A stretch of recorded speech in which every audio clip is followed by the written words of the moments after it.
je vous montre comment je dessine un petit chat avec mon personnage Yume.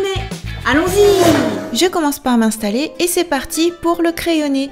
Donc je dessine comme toujours avec mon critérium avec une mine 0,7 mm.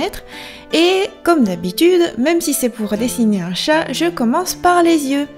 Alors, comme c'est un Cara Design et que c'est la première fois que je détermine comment mon personnage Yume, le personnage principal de mon nouveau livre va être, je me suis dit, si je dessine des yeux globuleux un petit peu à la Pikachu, c'est-à-dire juste un rond noir, ce serait un petit peu dommage parce que je pourrais transmettre un petit peu moins d'émotion alors que c'est un personnage super important. Donc j'ai décidé de lui faire des yeux mi-chat, mi-humanoïde. Voilà, donc des yeux très manga. Ensuite, je dessine le tout petit nez et le deuxième œil. Donc ici, à nouveau, c'est une vue de 3/4. C'est vraiment mon point de vue préféré. Mais une prochaine fois, je vous ferai un dessin avec une vue de face, par exemple. Ce sera plus facile à reproduire. Ensuite, donc, mon deuxième œil avec donc des yeux, des bulles, iris, et puis même ce qui pourrait paraître un petit peu comme un long cil, en fait, c'est un petit peu pour faire l'aspect yeux en amande des chats. Voilà, donc une fois que je le dessinerai en couleur, ça sera plein de vie. Ici, donc, ce sera un Cara Design tout au crayon de bois. Voilà, donc je suis plutôt satisfaite du regard et je me dis tiens, je vais lui faire des bonnes petites joues bien joufflues, trop kawaii. Donc je dessine des petits ovales au niveau des pommettes, ce sera les petits hoppés qu'on aura trop envie de pincer. Ensuite, la petite bouche de chat. Une petite forme de chat, en fait c'est un petit peu comme un 3 à l'horizontale. Ensuite, je lui fais la forme de la tête. En commençant par le crâne, donc pour l'instant rien de compliqué, plutôt arrondi. Après je me dis, pour que ce petit chat soit un maximum mignon, je vais faire des joues vraiment toutes arrondies. Donc ce sera une forme de crâne un petit peu en poire ou en pomme de terre écrasée, comme vous préférez le dire. Mais voilà, donc ce sera plutôt arrondi en haut. Ensuite légèrement horizontal au niveau des joues et ensuite on fait un arrondi vers le bas. Donc voilà, je soigne bien le contour au niveau des joues, c'est le plus important pour moi, je trouve, pour un petit chat. Ou même pour un bébé, en fait, j'aurais mis de l'importance au niveau des petites joues. Je trouve que c'est la partie la plus mignonne. Ensuite on passe aux oreilles. Alors j'aurais pu faire des oreilles toutes petites. Mais là, comme je fais un petit chat de style un peu manga, un peu exagéré, un peu SD, bien déformé, je me suis dit je vais lui faire des grandes oreilles. Et de cette manière, les joues en contraste seront toutes petites. Voilà, ce sera mignon maximal. Donc une fois que j'ai déterminé à peu près les proportions, puisque comme je vous disais, c'est la première fois que je détermine son Cara Design, je me dis voilà, je vais pouvoir passer aux traits un peu plus foncés. En temps normal, je pense que j'aurais fait avec des repères, c'est-à-dire j'aurais tracé des traits dans tous les sens, un petit peu en vue en 3D.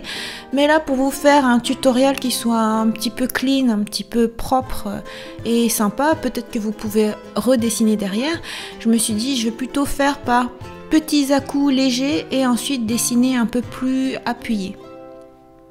Voilà, ensuite pour l'intérieur des oreilles, une petite originalité, je me suis dit, Yume, vous savez, en japonais ça veut dire rêve.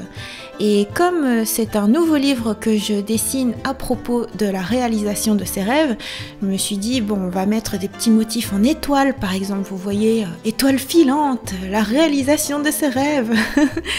Voilà, donc ce petit chat aura l'intérieur des oreilles en forme d'étoile. Voilà. Je trouve ça plutôt mignon. Après, bien sûr, c'est pas très réaliste, hein, mais voilà, c'est la magie du dessin, on suit son imagination. Alors, je peaufine une dernière fois la forme du visage, des petites pommettes. Je prends un peu de recul, toujours pour bien vérifier que tout me convient, qu'au niveau des proportions, tout va bien. Et je trace en tout petit trait léger un petit peu la silhouette que le chat va avoir. Alors comme je disais, c'est au plus mignon possible, donc son corps va être minuscule par rapport à sa tête. Et on continue les petites fantaisies. Je vais lui mettre un petit nœud papillon. Et au cœur du nœud papillon, une petite étoile comme ça. Ça fait un rappel par rapport aux étoiles de ses oreilles. Ensuite, je passe au nœud papillon que je rends le plus moelleux possible. J'allais dire joufflu, mais un nœud papillon, c'est pas joufflu. Et voilà, dans l'esprit, ce serait tout a l'air tout moelleux. Si on le portait dans ses bras, ce serait trop mignon. Voilà, ensuite je dessine un peu quelques petits détails par rapport à la manière dont le tissu pourrait se froisser pour être vraiment pas joufflu, disais-je, mais plutôt moelleux, soyeux. Ensuite, je passe aux petites pattes avant. Donc là, c'est un design très simplifié pour un petit animal au plus mignon possible.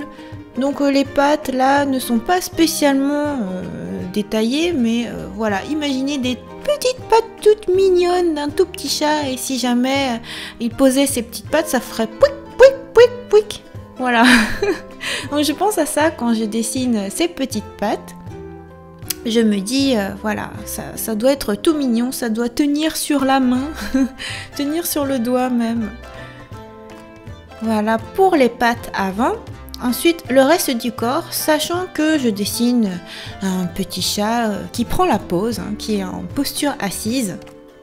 Voilà, donc le petit corps arrière, un petit dos un petit peu cambré, des petites pattes, des petites cuisses, j'allais dire pattes arrière un petit peu joufflu, mais qu'est-ce que j'ai avec joufflu? Je veux que ce soit joufflu, mignon. Enfin voilà, donc petit arrondi.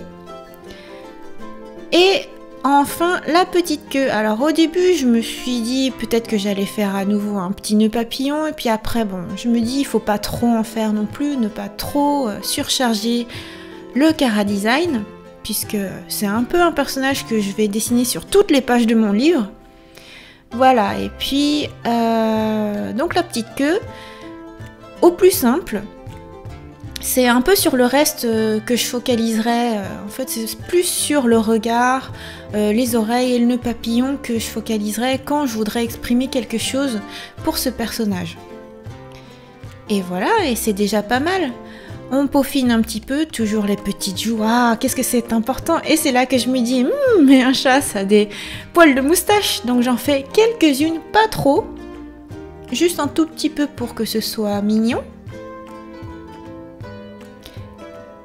Et voilà, c'est déjà terminé. Ne pas oublier, comme d'habitude, de signer le dessin. Mais ce n'est pas tout, parce qu'après, on passera à la suite. Et voilà, c'était super simple, non?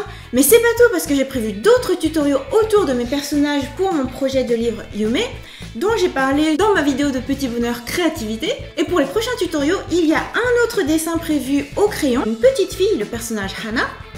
Mais c'est pas tout, parce qu'on passe ensuite à la version couleur. Comment je dessine Yume, comment je dessine un petit chat en couleur sur tablette. Et ensuite, il y aura Hana en couleur. Comment je dessine une petite fille en couleur sur tablette. Et pour ça, ça se passe comme d'habitude tous les mardis. Je vous donne rendez-vous la semaine prochaine pour une nouvelle vidéo de dessin. Et pour les autres types de vidéos, comme d'habitude, tous les jours sur ma chaîne. Bye bye!